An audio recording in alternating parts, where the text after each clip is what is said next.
here is the knife. We got, of course, some paperwork. As usual, a wiping cloth, sticker, and even some additional hardware, which Kizer always does a really good job, including the additional hardware, which is nice, much appreciated. Let's go ahead and make some room here. So we have the spotlight this knife deserves, shall we? And if you're liking this black background, let me know in the comments something different, right, as compared to the white background. But here we go, the retro. Man, we got silica gel and everything. This is definitely something I was not expecting at all. Holy smokes. For one thing, they brought back this micarta, which they were doing a little while back. I think it's a little bit different than the other type of micarta that I know they can definitely do. They have a deep pocket carry clip here. There's a little bit on the thick side, so that should be interesting. It's also reversible on the other side. We do have this brass shield, right, on both sides. That kind of gives it not only a nice accent, should give it a nice little pop of weight as well. We have a sandwich construction with exposed liners and a matching micarta spacer, back spacer. Big hardware all around, needless to say, and I just lost a light right here. Give me 1 second. There we go. We should have we have that light back online now. Yeah, pretty straightforward. A little bit of gold accent on the pivot color right there. It is a front flipper, right? Plenty of jimping here for days. Dual section of jimping, which is nice. A little bit of a fuller as well. Thumb studs. Let's go ahead and get this thing deployed here, shall we? I know you guys are ready, and so am I. Here we go. Bam! The retro from Kizer, right? Very interesting knife here, to say the least. Let me give her a nice little wipe, right, so we can see it here in its full glory, right? Flat grind going on with a satin finish.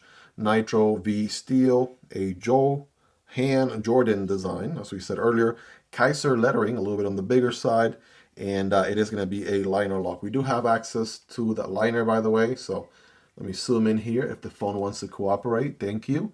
Look at that, guys. It's about a 20-ish%, 15, 20% or so on the lock, and good access to the liner, by the way, from the show side.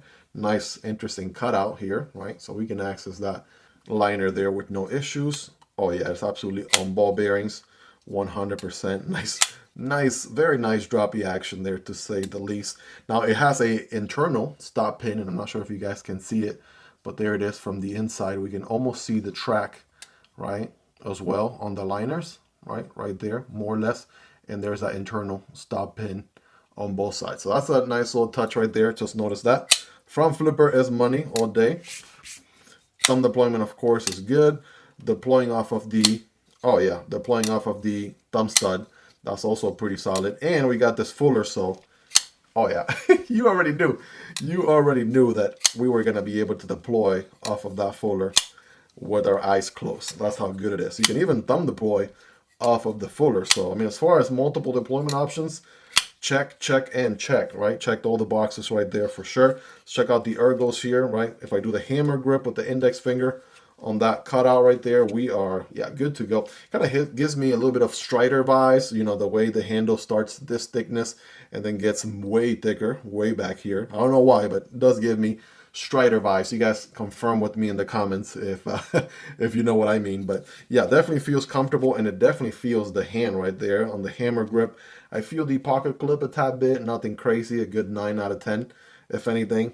And of course, it is reversible for lefties. If I can forward choke, yes, there's a little bit of a section right there where you can forward choke.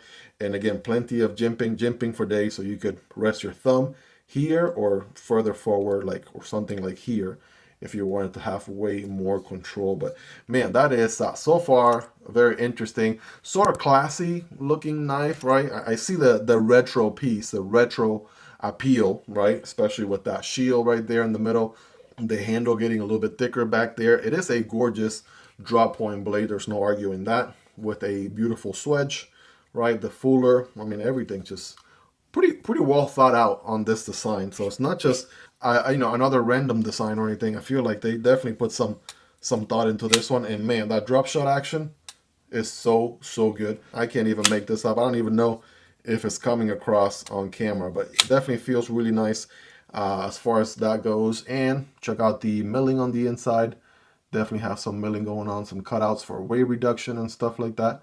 So that is happening, no doubt. And yeah, did I mention big hardware everywhere? Because it absolutely has that. In case you're wondering, by the way, the shield does protrude a little bit higher than the micarta, right? Just in case it doesn't, in case you were wondering, it doesn't sit like 100% flush. It definitely, you can feel it, right? Kind of being a little bit raised above the micarta, and I'm pretty sure that was intentional because it is the same on both sides. So yeah, I've been rambling about this one for quite a bit. Truth is, I am digging it. Starting right up here with the Microtech Stitch, right? Take a look. Stitch is definitely going to give it a run for its money. It's a little bit larger. Same thing here with the MSI from Microtech as well. You guys be the judge there. Here's the PM2, Spyderco PM2 and Para 3. So very close to the PM2 size-wise, right? The Para 3 is a little bit shorter. Here's the Demko AD 20.5 and the Kunwu Chad. So I want to say maybe, yeah, definitely a lot closer to the Chad, but the Chad is still a little bit larger there by comparison. Civivi Vision FG, of course, on the budget end, and Kizer Militaw, another banger from Kizer. So very close size-wise there to the Militaw, no doubt. And last but not least, there's the CJRB Pyrite Light and the Vosteed Porcupine button-operated liner lock. So these are going to be a little bit shorter. I mean, there's no doubt the retro here is definitely a large EDC through and through. I'll give you a good read on it here, about 8 inches. Yeah, 8 inches on the dot overall length, about 3.5 on the blade, about 3 1/4 cutting path, and that handle is going to be a whopping a little bit over 4.5, like 4.55, 4.6 inches, more or less, right? Should give you an idea. Hopefully you own some of these knives. But yeah, Kizer with, you know, their on a roll drop on a monthly basis. 2025 has been a killer year for Kizer, no doubt about it, right? Banger after banger after banger. One thing that definitely stands out for me on this one is the whole full area, right? That looks really, really good. Thumb deployment is as you would expect, easy to reverse flick. Front flipper is money, especially. And again, the dual jimping zones right here is a W in my book. So that definitely very classy, very retro looking, right? With the micarta, with the brass, like we said earlier. Kizer is absolutely killing it.